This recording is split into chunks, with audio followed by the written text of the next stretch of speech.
দীর্ঘ ১৬ বছর পর বাংলাদেশ সেনাবাহিনী আবারও ক্ষমতা ফিরে পেয়েছে। ভোটকালীন আইনশৃঙ্খলা রক্ষায় তাদের বিচারকী ক্ষমতা ফেরানোর দাবিটি দেশীয় রাজনীতি এবং আন্তর্জাতিক পর্যবেক্ষকদের নজর কাড়ছে। সংশোধিত আরপিও অনুযায়ী সেনাবাহিনী এখন আইনশৃঙ্খলা বাহিনীর সঙ্গে অন্তর্ভুক্ত এবং নির্বাচনী এলাকায় অন্যান্য আইনশৃঙ্খলা বাহিনীর মতোই দায়িত্ব পালন করতে পারবে। সেনাবাহিনী তৃতীয় জাতীয় সংসদ নির্বাচনের সময়ও বিচারিক ক্ষমতা চাওয়ার বিষয়টি নির্বাচন কমিশনের সঙ্গে বৈঠকে তুলে ধরেছেন। বিশেষজ্ঞরা বলছেন, এটি শুধু নিরাপত্তা নিশ্চিত করার প্রচেষ্টা নয়, বরং ভোট প্রক্রিয়ার স্বচ্ছতা এবং আইনশৃঙ্খলা রক্ষার জন্য গুরুত্বপূর্ণ একটি বড় পদক্ষেপ।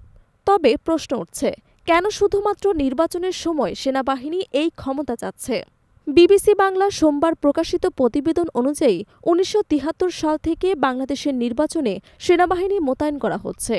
সাধারণ নির্বাচনের সময় আইনশৃঙ্খলা রক্ষার দায়িত্ব বেসামরিক প্রশাসনের সহায়তায় সেনাবাহিনী পালন করে। নির্বাচন কমিশনের কর্মকর্তারা জানিয়েছেন, অতীতের সেনাবাহিনী স্ট্রাইকিং ফোর্স হিসেবে নির্বাচনকালীন আইনশৃঙ্খলা বজায় রাখতে সহায়তা করেছে। তবে বিচারিক ক্ষমতার নিয়ন্ত্রণ সাধারণ সিভিল প্রশাসনের হাতে রাখা হতো, যাতে জবাবদিহিতা নিশ্চিত করা যায়। নির্বাচনের বিশ্লেষক এবং সাবেক ইসি কর্মকর্তা জেসমিন টুলি বলেন, আগে আইনশৃঙ্খলা বাহিনীর সংজ্ঞায় সেনাবাহিনী অন্তর্ভুক্ত ছিল না।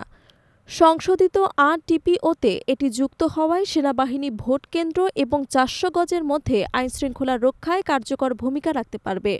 তবে কেন্দ্রের বাইরে বা পরিস্থিতি নিয়ন্ত্রণের বাইরে গেলে সেনাবাহিনী কি স্বতন্ত্রভাবে পদক্ষেপ নিতে পারবে, এই প্রশ্ন এখন বিবেচ্য বিষয়। বিশেষজ্ঞদের মতে, বিচারিক ক্ষমতা না থাকলে সেনাবাহিনী শুধু বেসামরিক প্রশাসনের সহযোগিতায় কাজ করতে পারবে। সশস্ত্র বাহিনীর সাবেক কর্মকর্তারা মনে করেন, গত বছরের ৫ আগস্টের পর পুলিশ বাহিনী কিছুটা দুর্বল অবস্থায় রয়েছে। এজন্য সেনাবাহিনীকে ভোটকালীন বিচারিক ক্ষমতা দেওয়া হয়েছে। যদিও ভোটের সময় ক্ষমতা না থাকলে নির্বাচন সুষ্ঠু হলেও বিভিন্ন জটিল পরিস্থিতি হতে পারে।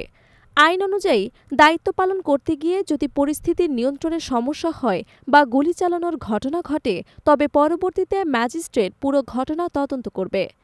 সেনাবাহিনী বিচারিক ক্ষমতার মাধ্যমে নিজ জবাবদিহিতা নিজের কাছে রাখতে চাচ্ছে।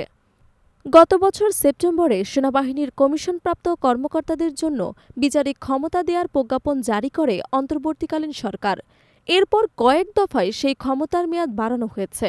এবার নির্বাচনকালীন সময়েও সেনাবাহিনী সেই ক্ষমতা বহাল রাখার দাবি তুলেছে।